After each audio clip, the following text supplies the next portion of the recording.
Hi, I'm Kevin, and yes, I've done it again.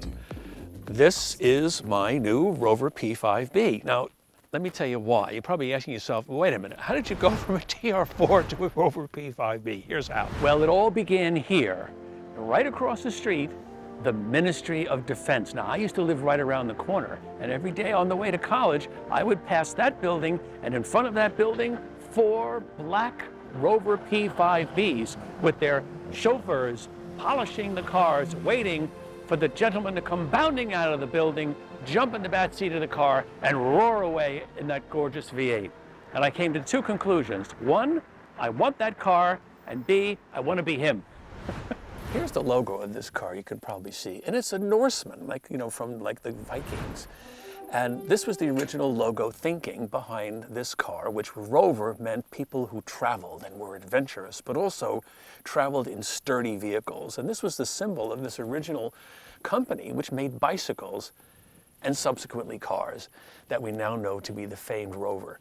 Now, this particular car is a 1969 model and was owned by only 2 people. The second owner bought it in 1971 and lovingly looked after this car for all of its remaining life till I was so lucky to get my hands on it. Okay, so I'm going to take you inside now. Of course, Rovers were a luxury car, a car made for company directors and even the royal family for that matter. In fact, the Queen and the Queen Mother both had similar cars, not unlike this in the saloon model, but I'm getting ahead of myself. Let's have a look at the interior. A gentleman's car made for corporate executives and the like. And some say a gentleman's club on wheels. Listen to the following sound. That's a fit and a finish. Now, as you can see, gorgeous leather. These are the original seats which have just been taken apart and reassembled by hand in lovely condition. And as you can see, the car has a resplendent amount of walnut veneers. Absolutely stunning. This very interesting aluminum banding, bringing a little bit of modernity to the car. This very interesting and rather unusual instrument cluster that you see behind the wheel with these wonderful dials and switches, which of course really make the difference in cars like this. It's just marvelous.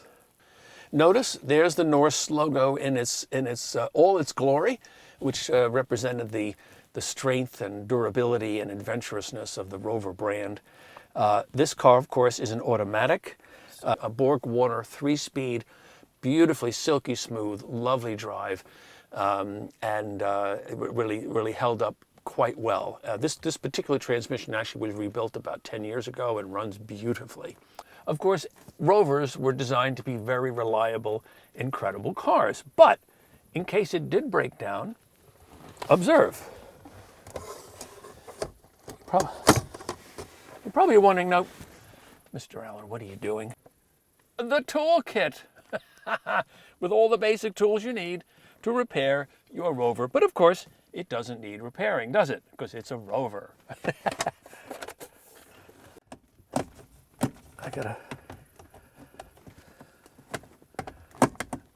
There we go. Ready? And away she goes. Just in case. Of course, there's no better place to be than in the back of a Rover P5B because it's really, really comfy with these wonderful, gorgeous seats that are very, very comfortable. A nice sort of armrest fold down and, of course, if you fancy, a little thing for your drinks. Yes, they did have cup holders in 1967. Now, let's have a look at the outside. Let me tell you a little bit about what's going on out here. But before I do, it's probably good to give a little history. So this Rover P5 is in a long line of Rovers, the P4, the P3, very successful cars, sort of for middle management and company directors. And as I mentioned, the royal family as well. The P5 came out in 1958. It sported a 3-liter, 6-cylinder engine. It was capable of about 115 horsepower. But by the early part of the late 60s, it was determined, you know what, we need a bigger and stronger engine. And so it was that the P5B, which was derived from a Buick 215 horsepower or 3.5 liter V8 engine was installed in this car. I'm going to show you that in a minute. Before I do, but let me tell you a little bit more about the outside. Now, this particular Rover P5 is finished in what's called Bordeaux. I love the name Bordeaux. Where I come from, we would have said Burgundy, but it's finished in what's called Bordeaux, with a corresponding complementary top, the two-tone, as we call it in the U.S., what's called silver birch. This is a very popular and very sought-after color scheme. So this Rover P5B is a 3.5-liter coupe, or as we New Yorkers say, coupe. Which featured a low roof line and a much sportier kind of look and feel, as contrasted to the saloon cars, which had a higher roof line, the kind of thing that Margaret Thatcher or Callahan or Prime Minister Wilson would have been driven around in.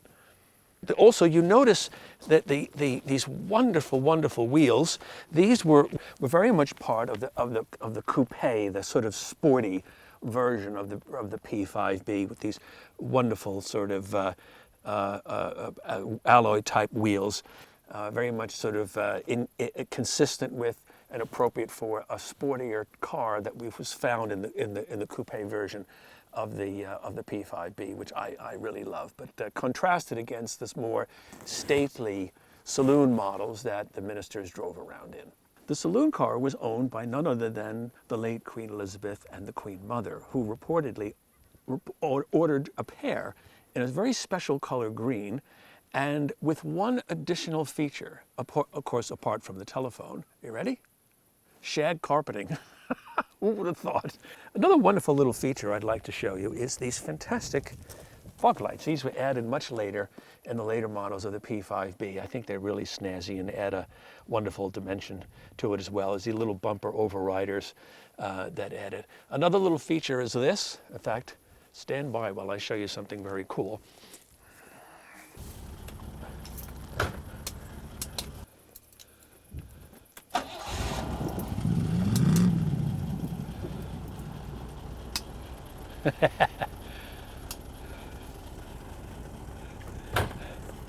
Now that brings me, of course, to the engine.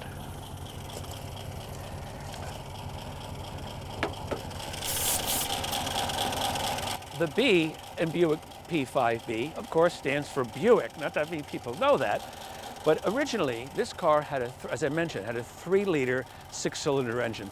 Pretty good engine, but capable of about 115 miles an hour. 150, yeah, but 115, I got to start again, sorry, it was incorrect. It was capable of 115 horsepower.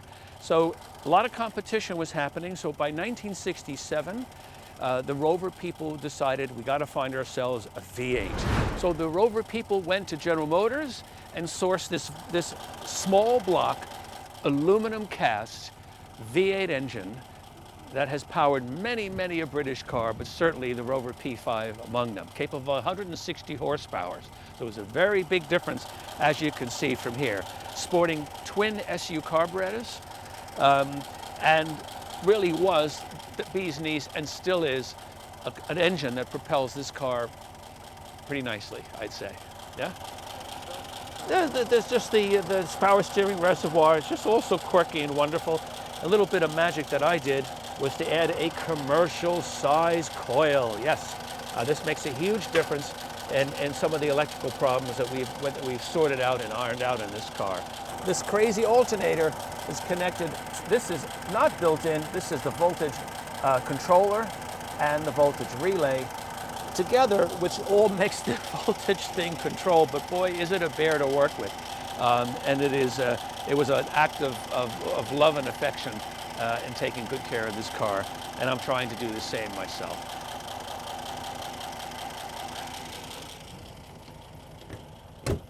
Don't you just love it as much as I do? And of course, for all the digital people out there, yes, this car did have a radio and sported this wonderful roof antenna. I think it's just fantastic, so distinctive to the Rover P5 cars. And all in all, it's hard to imagine a car that's more comfortable, faster for me. This car really, really gets up and goes, is very torquey, it runs beautifully, and affords an enormous amount of pleasure. I will say, it could use a little air conditioning, but that aside, it's a joy to behold.